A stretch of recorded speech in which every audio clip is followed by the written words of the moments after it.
Good morning. Welcome. Hey, I'm Jeff, and I see a lot of our regulars. I see some new faces. If you're joining us online, maybe even for the first time, glad. Welcome to the Spiritual Gym. We're kicking off a series today called Summer. I think it's called Summer Hits. Really, it's a series that's designed to just give people content to go away and to think deeply and wrestle, contemplate. And it's kind of one of those, it's a one-off series. So we have flexibility as teachers. Normally, we get really excited about bringing in a whole bunch of new content. We're already mapping out content for the next season, starting September. This is an opportunity for us to just be able to really choose whatever it is we want to talk about. And so this morning, I chose to revisit a message that I did about 5 years ago. It's one that I find people referencing again and again every so often. They'll bring up something that I spoke of in that talk. And, every now and then I'll just make a note of that, going, man, there's something about that message that seemed to ring some bells. And it doesn't surprise me because this talk that I gave 2020, summer 2020, kind of came out of kind of a difficult time in my life. Sometimes those are the ones that, I don't know, maybe just come out a little different on a Sunday. But I think it's a beautiful one for the summer because it's one that can really get you thinking deeply. I don't know about you, but summer for me is a time when there's just a little less going on, which creates space. Some of my deepest wrestling moments have come sitting on a beach. They've come when I've had just space to be out mowing my lawn without just life coming at me at 100 miles an hour. Perhaps you're in a space right now where you can kind of dive into the deep end thinking about your life. I started the talk 5 years ago talking about a phone call I got from my friend. He was in a dark place. I almost didn't recognize his voice when he called. He was very emotional, was cracking up. All of a sudden I figured out who it was. I'm like, you okay? He said his wife, who we know very closely, his wife was leaving him.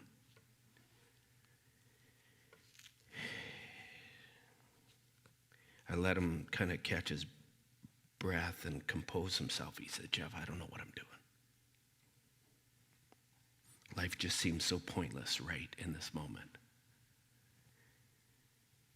Now, you should know that this guy, by most people's standards, was experiencing the pinnacle of success. Very successful career, family, and beautiful kids, wide network of important people and great friends. The guy had beautiful home and vacation homes and beautiful cars, lavish lifestyle. I mean, really everything people chase. And there he is on the phone saying, man, everything I'm doing, everything I have just means so little right now.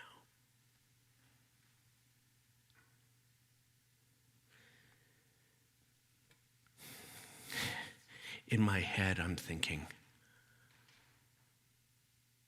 everyone that knows you, pal, wants what you have.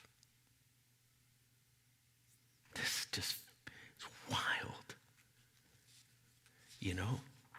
It's like the stuff that this guy's whole life is made of is the stuff that so much of the search, so much of the grind, the hustle is designed to kind of acquire. It was Carl Jung, a world-renowned Swiss psychiatrist, who concluded that for the first chunk of our lives, almost all of us will find ourselves consumed with finding success. One that will reward financially, a career that will pay the bills, but also kind of give us this quality of life that we kind of envision. We'll try to find a sense of identity.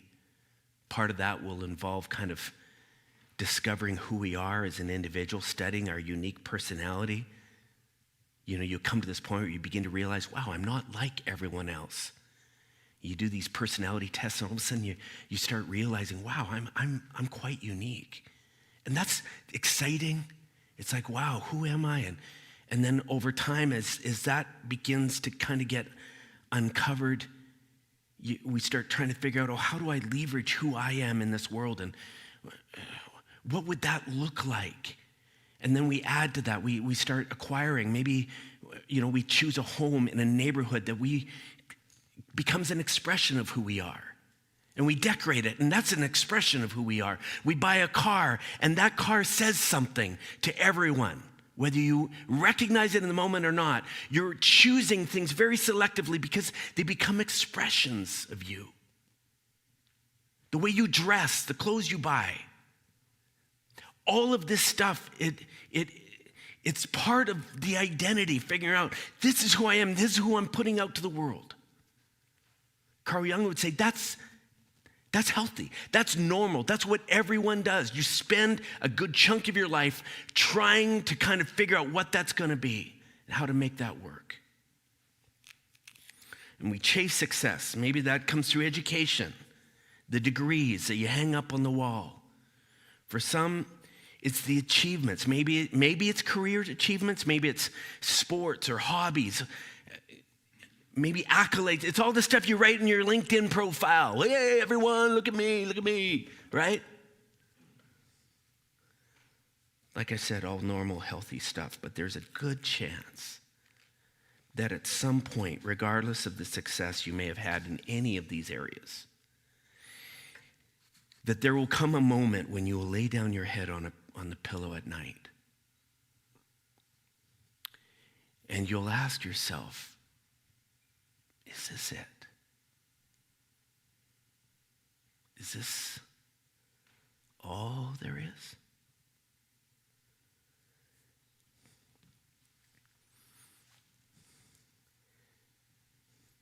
Maybe you come to that point where you're just like going, there's just got to be more than this chase and hustle.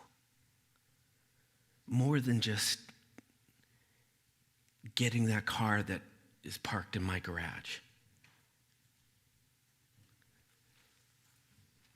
It'll go even beyond that to say, honestly, why am I even here?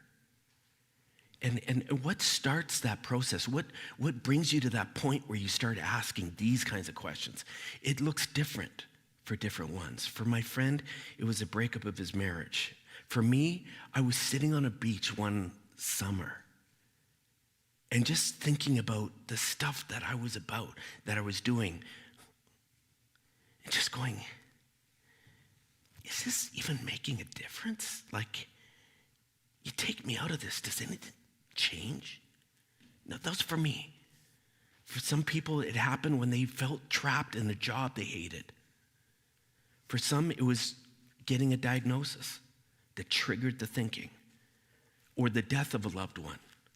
Like I said, it can happen so differently for different ones. We hear these stories all the time. I remember one guy saying he was sitting around a campfire at night just looking up at the billions of stars, recognizing some of them are millions light years away. His life in this planet that's hurtling throughout space, it's like, and it's gone. And his brain just began to cramp. He's just like going, is there some reason I'm here? It's just meaningless.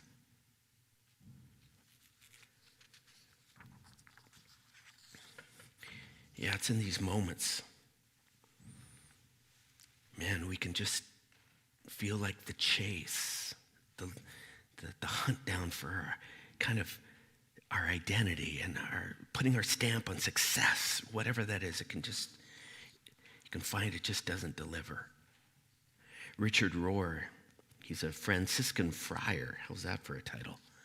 He's a well-known spiritual director, kind of like a Catholic monk of sorts, modern Catholic monk. Well-known author.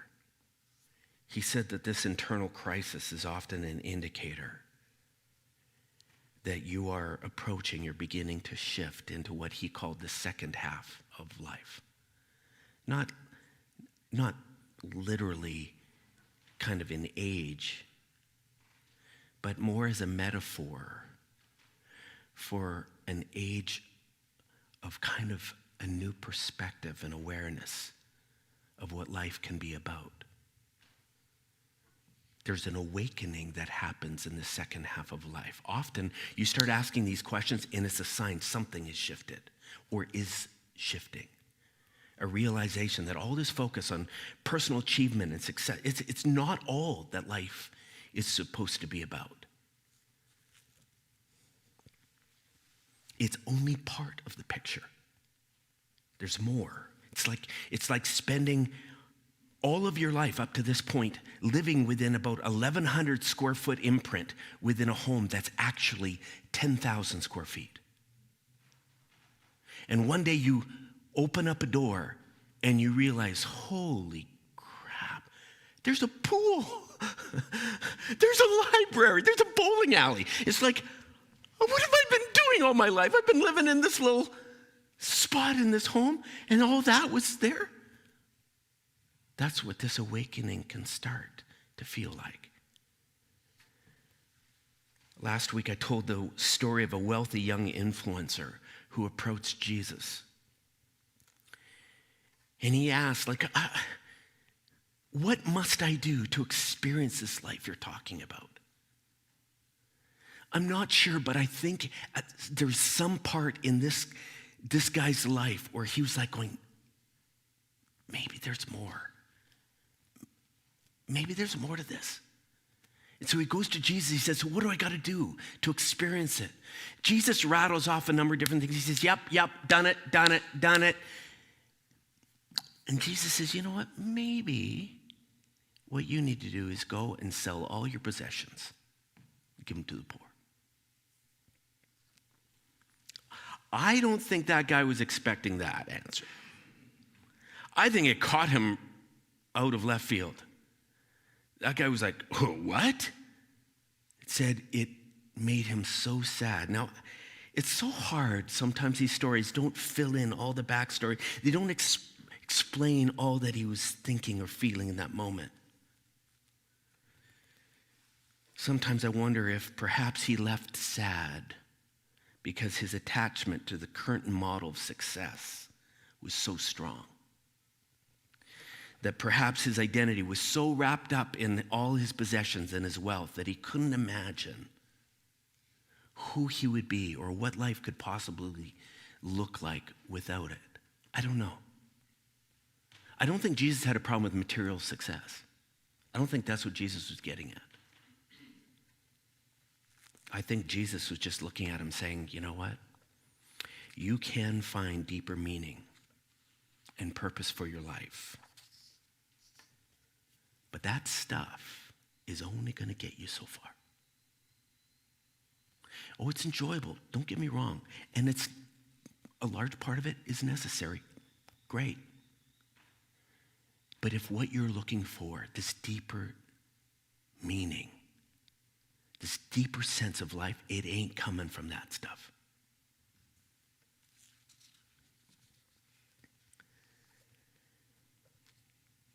Yeah, it's funny, you think back 2,000 years ago, what do they know about this chase, this material success and chase for identity? Well, they knew a lot, actually. Roman culture was, it was about a lot of the same stuff that we're chasing today. People trying to claw their way to the top, trying to make a name for themselves, making more money, wanting to be somebody. It was all there. Even within the religious world, it existed in that day. We spent the last number of weeks talking about how it was into that culture. In that time, in that Roman-occupied world, that Jesus shows up on the scene, talking about a counterintuitive way of being in this world. He was brandishing a different value system. Jesus promoted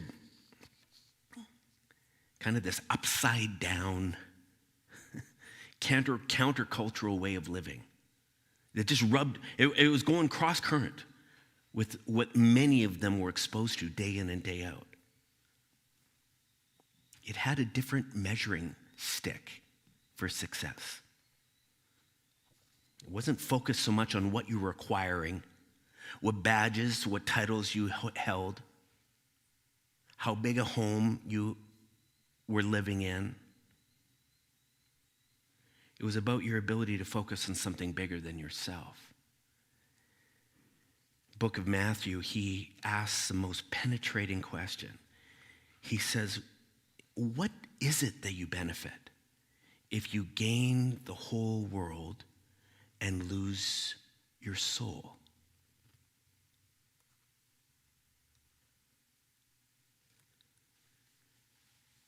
Let me ask you a question. What does it look or feel like to lose your own soul?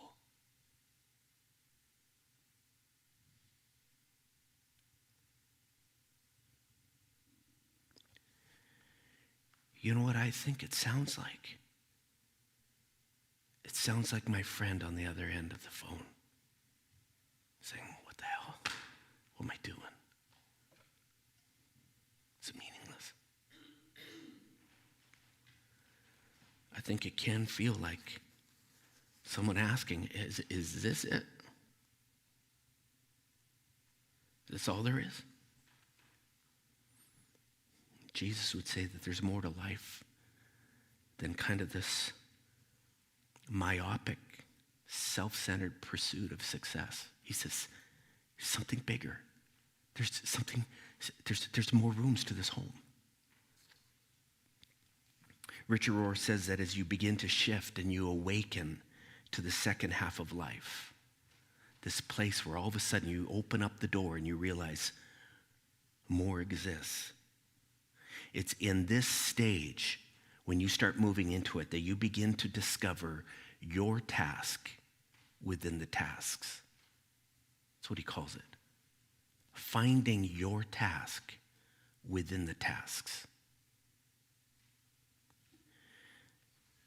This deeper pursuit, this discovery that happens, it doesn't mean that we drop everything that we're doing or disavow it all. In fact, much of our lives continue on exactly as they were. Much of it. Our work, our families, our friendships, our hobbies, they all can continue. But it's in the middle of all of that stuff that we begin to notice what I call little sacred assignments. Little opportunities to serve. Just to give ourselves away.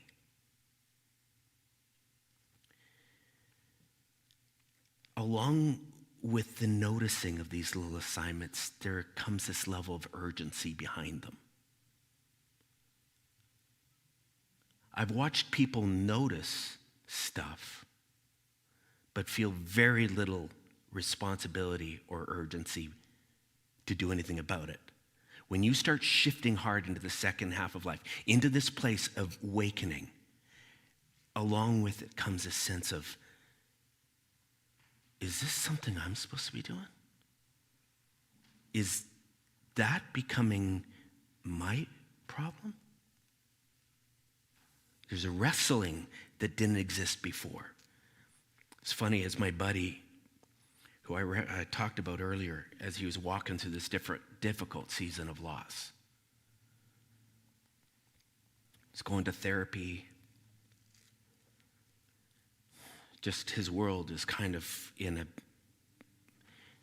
just being tumbled, you know? It's like he's in the dryer, and it's just, he's I could tell there was this reevaluation going on, this awakening that was happening inside him. And it became obvious there was a shift. The more I talked to him, I could hear it. I could see things he was noticing like he never noticed before. Time with his kids. I noticed that. What once was optional now was becoming very important to him. He was saying no to work in ways that he would never say no to. It was just different. One day he was telling me he got a call from someone who was asking for help for a charity. Now that was nothing new. He would get those calls all the time. He was well on the radar of many. And oftentimes it was a quick pass off. He's saying, hey, you know what? I'll have you, I'm going to pass off your name and number to someone in our company and they'll be in touch. But he said, I just got this. Something felt different. He paused and he began asking some questions, paying close attention to what this woman was saying about this cause. He said, I never listened like that before. As she was talking about what they were doing, something started gripping me. He said, actually, I think I need to meet with you. You see, this shift into the second half of life, it messes with priorities. It's like all of a sudden, new priorities just start coming to the surface. It's funny, over the next couple of meetings that this guy had with this woman from this charity, my buddy discovered one of his sacred assignments. One of his tasks within all the tasks he was doing. It just became clear. That organization had no idea what this guy was capable of doing. Over the next number of years, he began using his influence and his connections to raise a pile of money for this cause. And that started a chain reaction. He began recognizing other causes and other stuff. And the way that he would talk to other people like him, challenging them, calling them out, saying, come on, pal. When the lights begin to come on and the awareness of these sacred tasks within the task grows, it's amazing.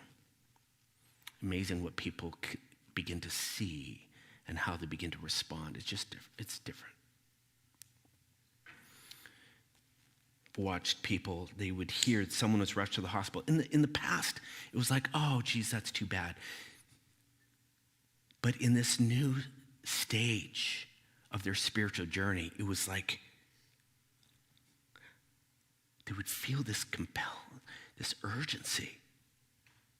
They'd get on the phone and say, where are you at? Where's your mom? What do you guys need right now? I'm getting you a parking pass for the hospital. You got to get down there and you got to help. You need meals. Like they're just this compulsion, this level of urgency.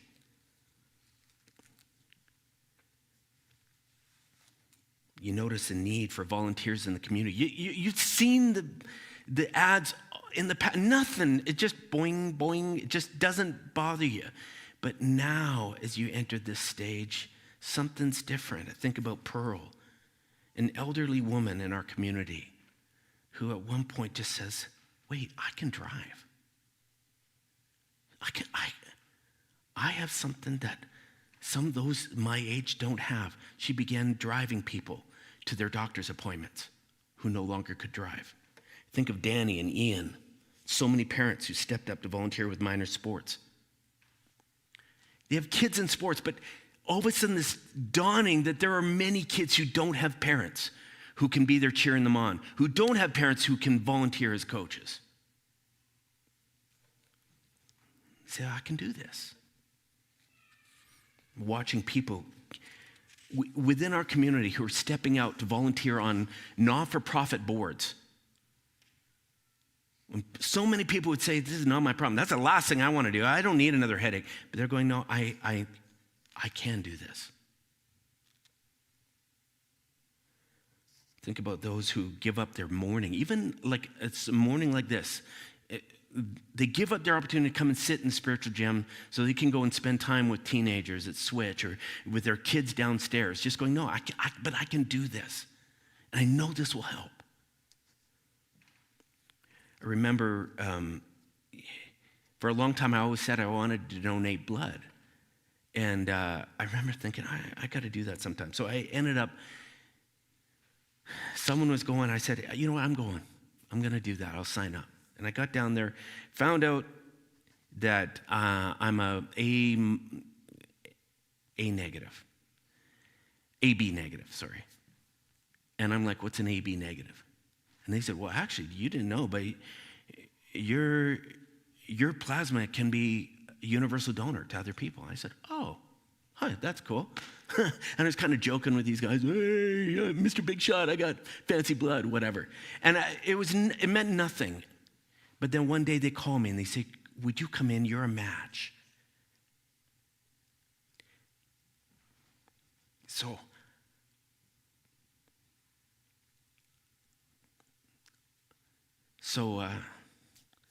yeah, a little kid has leukemia. And they said, hey, would you be able to come down? We could take your plasma and we could use it. I said, oh, yeah, for sure. And it was in this moment, I'm just like, maybe this is one of my tasks within the tasks. Maybe this is something. All of a sudden, man, it was like, okay, hey, maybe you need to book me in more regular. Hey, I'll come down. How often would I be able to? Like, it became something more. I've seen former addicts who came out of their addiction and began to realize, actually, I have something as a result of my hell I've walked through. I can help someone else. And they began sponsoring others, helping them through their addiction. We have people within our community that are doing this on the weekly. Business people who have affluence, who are cutting checks, lifting people up that are under the thumb of oppression. Using their stuff, finding the tasks within their tasks. They come in all different shapes and sizes.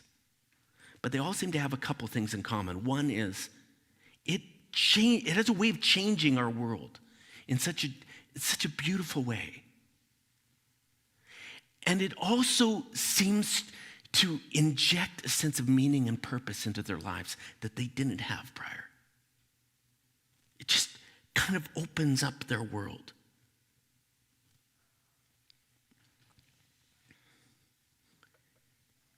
You know that this is happening in your life when you feel this, and I call them nudges. For me, it's like I can watch something going down and my heart just begins to elevate. And I start asking the question, wait, is that something I'm supposed to do? I can feel a little bit of and it won't leave me. And sometimes it can be the smallest little thing of helping someone just with directions. At a place the other day, and I just noticed these people were like doing one of these, trying to figure out where the heck. And I would have just walked, and I get this little, I think, oh, you guys looking for something? I know my way around here. Yeah, we can't find. I said, oh yeah, it's tricky. Right down over there. Something as simple as that. Like, oh, thank you. Oh, it's like biggie, no biggie, but just this little nudge. Notice? Feel the nudge to stop and help, to check up on someone, to text someone. A name pops into your mind. This happens to me often. Names, people, and I don't know why they come into my mind. Sometimes I just think, I'm just going to send them a text. You okay? How are you? How hard is that? It takes 2 seconds. Nothing heroic about it. But do you know the number of times when that text returns, we discover something that they maybe just need a listening ear on? These are the little things. And it's like, they can be the little tasks. Sometimes they lead to bigger tasks. Sometimes you stumble on a big one. It's like, oh my God.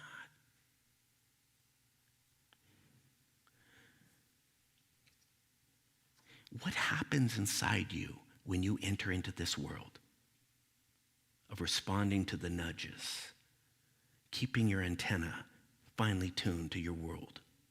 What happens is remarkable. Richard Rohr says, when people shift into the second half of life, a person begins to emit a life energy that is undeniable. It can be infectious, a positive energy. Two people in the exact same kind of job, in the exact same company. One, the lights are coming on, the other, still not.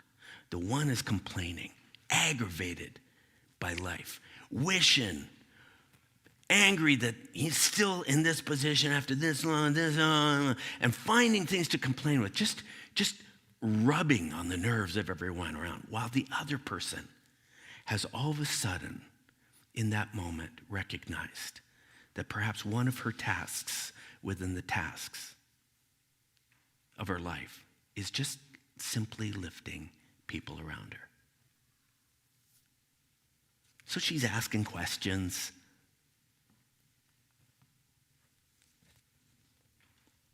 Checking up on people in the workplace, caring for people, listening, laughing, cracking jokes. Is this hard stuff? No, but she sees it as being something deeply divine. It's a sacred assignment that she has. And as a result, her impact in this little work environment is undeniable. I think Jesus was describing those kind of people who enter into the second half of life when he said, folks, you are the light of the world. Like a city on a hilltop that cannot be hidden. No one lights a lamp and then puts it under a basket. No. Instead, a lamp is placed on a stand where it can give light to everyone in the room. He says, in the same way, let your good deeds shine for everyone to see. Come on, light it up. You who are in the second half of life, you who are growing more and more sensitive to the nudges all around you, light it up. Come on. You can change your world. And in doing so, your world, your life, your existence changes. It's cool. A number of years ago, I attended an event. It was the grand opening of a facility dedicated to helping vulnerable single moms and their families.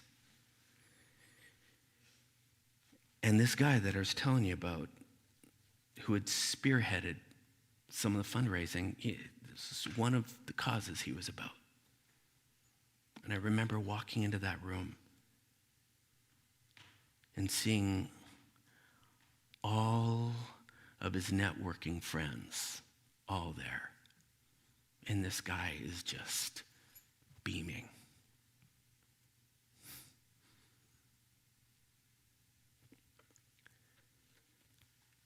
The joy and the sense of mission was emanating off of him, and it was infectious. I knew so many within his circle, and I watched how it was affecting them and the way that they were stepping up and they were talking about some of the stuff that they were into. I think that is exactly what Jesus was describing when he said, you're the light of the world, let it shine. I honestly believe you shift out of this kind of this myopic, narcissistic, clawing your way to the top kind of acquiring, hoarding.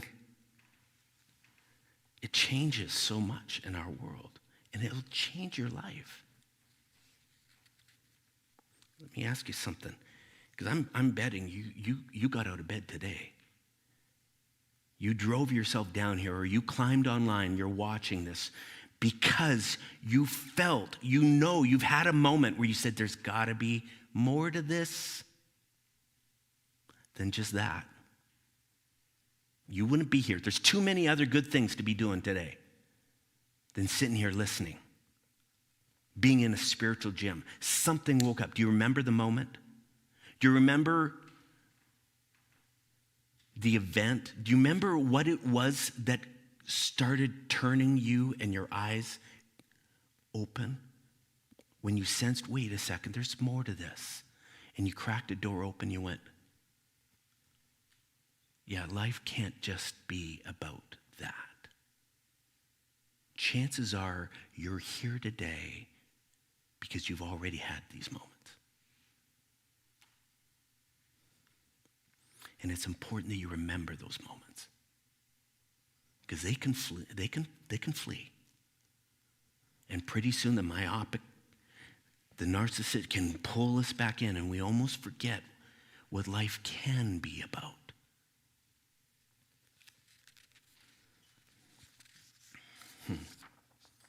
Sometimes we need to be reminded of those moments. One of the greatest spiritual tragedies, I think, in my current memory, was ushered in by the pandemic. When we saw, remember the news story, one of the big news stories of the day was the hoarding of the toilet paper. Remember that? People were going to Costco and loading up on toilet paper. They're like, hey, screw all of you. I'm not running out. That was such a beautiful, tragic metaphor of this that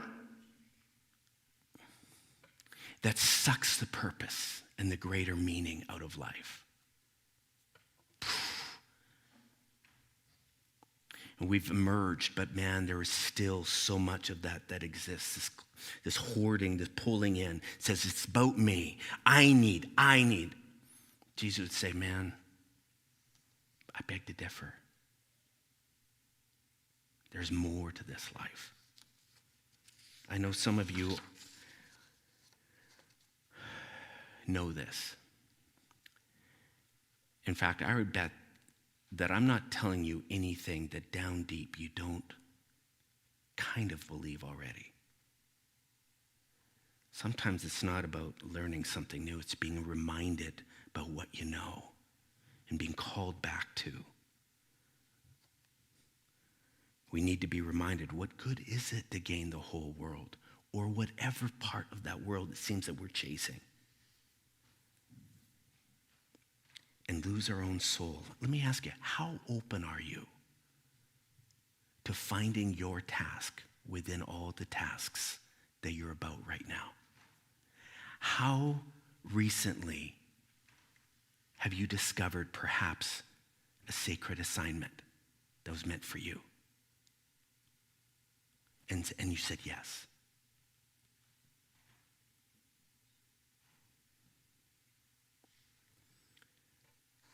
How actively are you looking for them?